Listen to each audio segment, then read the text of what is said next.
నువ్వు నమ్మిన దేవుడి మీద, నేను నమ్మిన దేవత లాంటి నా తల్లి మీద ప్రమాణం చేసి చెప్తున్నాను, ఇంకెప్పుడు మూర్ఖంగా ప్రవర్తించను. మా అమ్మాయి డ్రెస్ ఎక్కడ కుట్టించావు తెలుసా? అమెరికాలో. నీకెందుకమ్మా, పని మనుషులు ఉన్నారుగా. అదేమిటమ్మా, నేను మాత్రం మీ ఇంట్లో మనిషిని కానా? దేవుని మీద ప్రమాణం చేసి అంతా నిజమే చెప్తాను, అబద్ధం చెప్పను. ఏం చేద్దాం? అబ్బాయి అభిప్రాయం అమ్మాయి అభిప్రాయం ఏమిటో తెలుసుకోండి. ఎందుకింత దుర్మార్గానికి పాల్పడ్డావు? క్షమించను బాబు, ఆ అమ్మాయి అంటే నాకు చాలా ఇష్టం. అది లేకపోతే నేను బ్రతకలేను. రాత్రి పడుకున్నా, ఉదయం లేచినా ఆమె ముఖమే నా కళ్ళెదురుగా కనిపిస్తుంది. పెళ్లి చేసుకుందామని 2-3 సార్లు అడిగాను, ఆమె ఒప్పుకోలేదు. అందుకని దాని మీద ఉన్న ప్రేమతో, దాన్ని పెళ్లి చేసుకోవాలన్న ఆశతో ఈ పని చేశాను. నీ కాళ్ళు పట్టుకుంటాను, దాన్ని నాకు ఇచ్చి పెళ్లి చేయండి బాబు గారు. ఏమ్మా? నా ప్రాణం పోయినా సరే నేను మాత్రం ఈ పెళ్లి చేసుకోను. అమ్మాయికి ఇష్టం లేనప్పుడు ఈ ఊరి సాంప్రదాయం ప్రకారం ఏ శిక్ష ఉందో అదే విధించండి.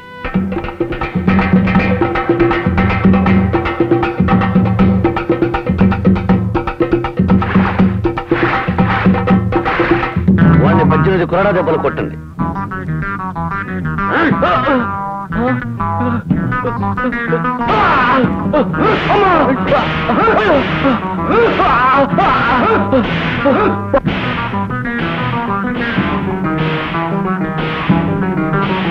నా ప్రాణం పోయినా సరే అతన్ని పెళ్లి చేసుకోను అన్నావు, శిక్ష వేశాం. ఇప్పుడు ఎవరినైనా పెళ్లి చేసుకోగలవా? పోనీ ఇప్పుడు ఎవరైనా పెళ్లి చేసుకుంటానని ముందుకు రాగలరా? చూడమ్మా, ఆవేశం సమస్యని పరిష్కరించదు, రెట్టింపు చేస్తుంది. నీకు పెళ్లి జరగాలన్నా, నువ్వు కాపురం చేయాలన్నా అతన్ని పెళ్లి చేసుకోవడం తప్ప వేరే మార్గం కనిపించదు. మీరందరూ కలిసి ఆలోచించండి. ఈ మాట తమరు అప్పుడే చెప్పుంటే ఇంత అల్లరి జరిగేది కాదు. ఇంత జరిగిన తర్వాత వాళ్ళు ఒప్పుకుంటారా అని. ఇంత జరిగిన తర్వాత ఎలా ఒప్పుకోమంటారు బాబు? ఆ పిల్ల డబ్బును చూసి మావాడు వెంటపడలేదు, ఆ పిల్ల అందాన్ని చూసి మావాడు వెంటపడలేదు, వాళ్ళ పేరు ప్రఖ్యాతులు చూసి మావాడు వెంటపడలేదు.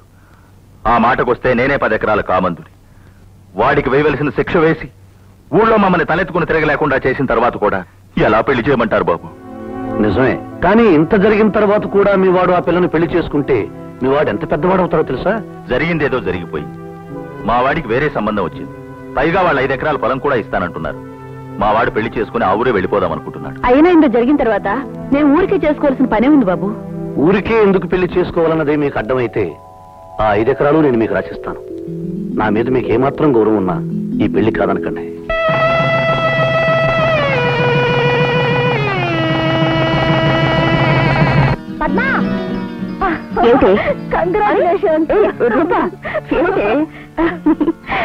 ఏమింది అన్నావు? అన్నమాట తెలబెట్టుకున్నావు. దేని గురించి? ఇంక దేని గురించి? బావ గురించే. చిన్నప్పటి నుంచి బావం చేసుకుందాం అనుకున్నాను.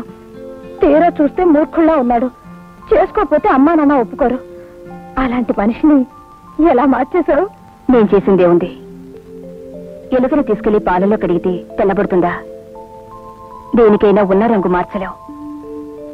ఆ రంగు మీద ఏదైనా దుమ్ము పడితే దాన్ని మాత్రం కడక్కలేవు.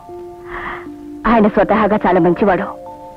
ఆయన మంచితనాన్ని ఆయనకి అర్థమయ్యేటట్టు చేశాను. అది నేను చేసింది.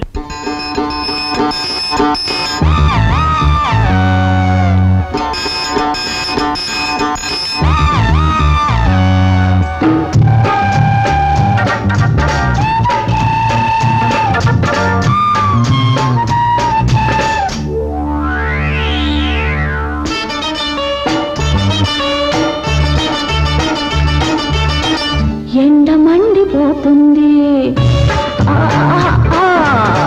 కాలు కాలిపోతుంది, ఎండ మండిపోతుంది, కాలు కాలిపోతుంది.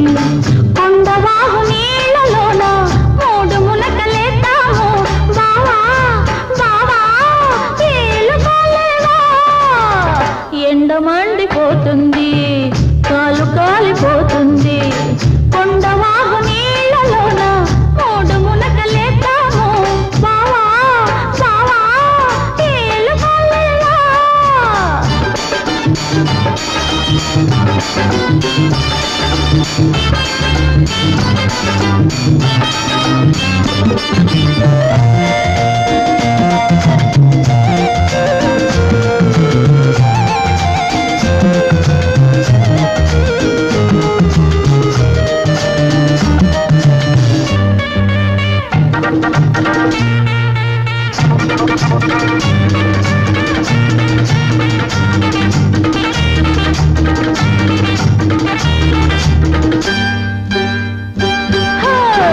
ఆగలేని జలపాతం సాగి సాగిపోతుంది మీది నుంచి కిందకి పురకలేసి వస్తుంది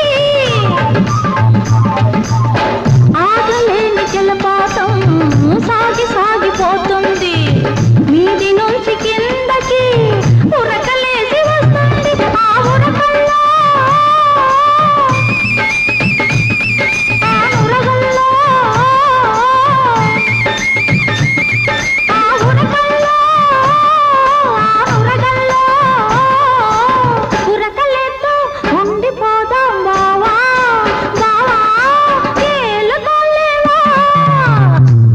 మండిపోతుంది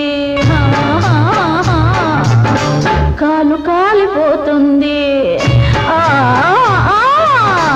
ఎండ మండిపోతుంది కాలు కాలిపోతుంది కొండవాగు నీళ్ళలోన మూడు మునకలేద్దాము బావా బావా ఏలు కాలేవా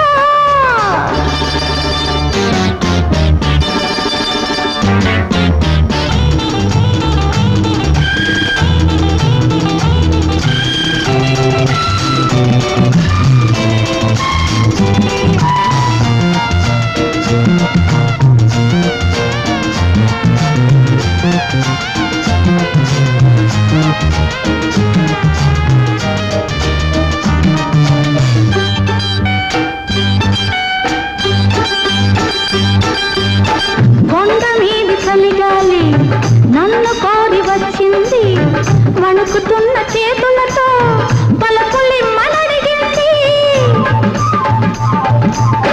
కొండ మీది చలిగాలి నన్ను కోరి వచ్చింది వణుకుతున్న చేతులతో పలుకులి మనడిగింది చలిగాలుల్లో జడివానల్లో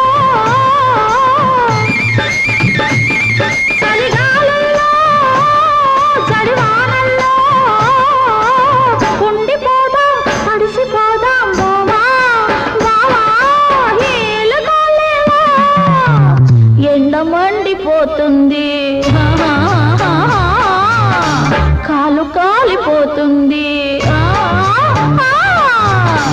ఎండ మండిపోతుంది కాలు కాలిపోతుంది కొండవాగు నీళ్ళలోన మూడు మునకలేద్దాము బావా బావా ఏలు కాలేవా బావా బావా ఏలు కాలేవా రా బాబు కూర్చో. మావయ్య వాళ్ళు ఊరికెళ్తామంటున్నారు. నీతో ఒక మాట చెప్పి ముహూర్తం పెట్టిద్దామని. దేనికి? దేనికేమిటి బాబు, రూపం నీకిచ్చి పెళ్లి చేయడానికి. తర్వాత మాట్లాడొచ్చుగా. మీ నాన్నగారు పోయినప్పటి నుంచి ఏ ఏడాదికి ఆ ఏడాది అనుకుంటూనే ఆలస్యం అవుతోంది. కనీసం ఈ శ్రావణ మాసంలో అయినా ముహూర్తం పెట్టిద్దామని. వద్దమ్మా. వద్దా? అప్పుడే వద్దు. ఎందుకని బాబు? తర్వాత చెప్తాను.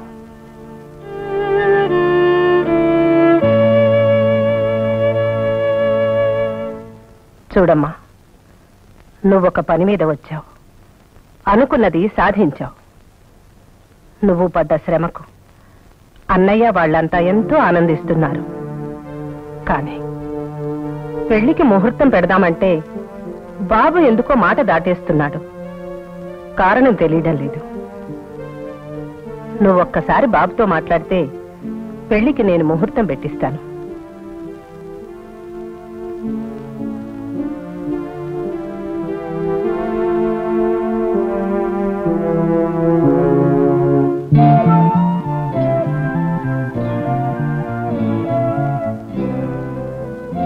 మీరు వెళ్ళండి.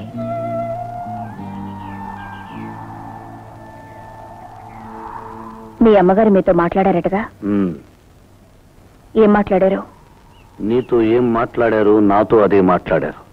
మీరేం చెప్పారు? నీతో ఏం చెప్పానన్నారో నేను అదే చెప్పాను. ఎందుకలా చెప్పారు? వాళ్ళు అడిగింది అవుననడం ఇష్టం లేక. రూపంటే మీకు మొదటి నుంచి ఇష్టమేగా?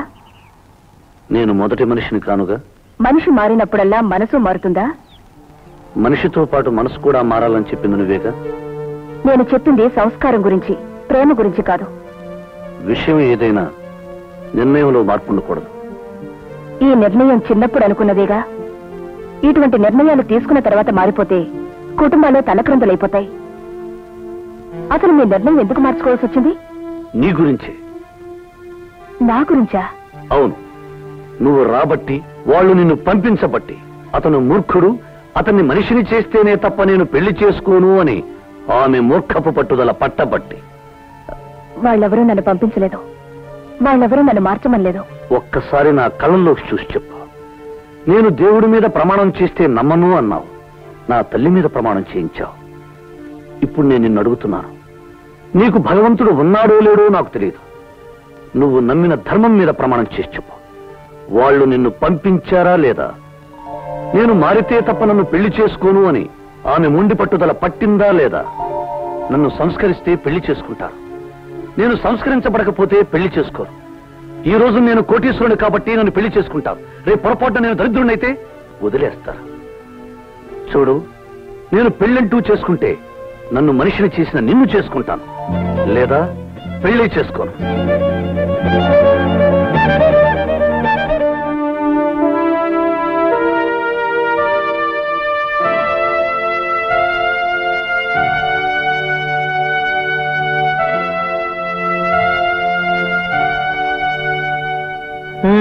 విన్నాం, అంతా విన్నాం. అతను రూపను పెళ్లి చేసుకోనని చెప్పడానికి కారణం నువ్వు.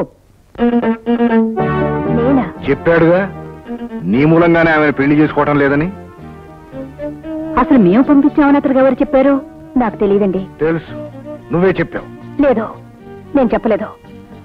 మీరే ప్రమాణం చేయమంటే ఆ ప్రమాణం చేస్తాను. దేనికి ప్రమాణాలు? ఏ దిక్కులేని నిన్ను పని మనిషి బిడ్డని కూడా ఆలోచించకుండా నా బిడ్డతో సమానంగా పెంచాం. నిన్ను నమ్మి ఇక్కడికి పంపించాం. మా ఇంటి ఉప్పుకారం తిన్నందుకు తిన్న ఇంటికి ఎంత దూరం తలపెట్టాలో అంత దూరం తలపెట్టాం. ఇక్కడ అన్ని వనరులు ఉన్నాయి, అన్ని వసతులు ఉన్నాయి. తెలివితేటలు ఉపయోగించావు, వాడిని బుట్లో వేసుకున్నావు. ఇంకా తెలివితేటలు ఉపయోగించావు, రూపను చేసుకోను అని అనిపించావు. చూడు, అతను పెళ్ళంటూ చేసుకుంటే రూపాదేవినే చేసుకోవాలి. అలా జరగకపోతే నేనంటూ ఉండడం జరగదు. అది నా నిర్ణయం. మరి నీ నిర్ణయం ఏమిటో నిర్ణయించుకో.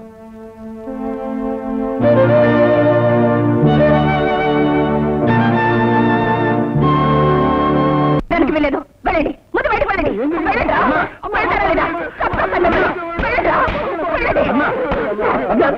ఏమైంది పద్మ? కుక్కకి అన్న పడేస్తే ఇంట్లో విశ్వాసంగా పడుంటుంది. ఎన్నాళ్ళ నుంచి కుక్కల్లా పడి తింటున్నారు. వీళ్ళకి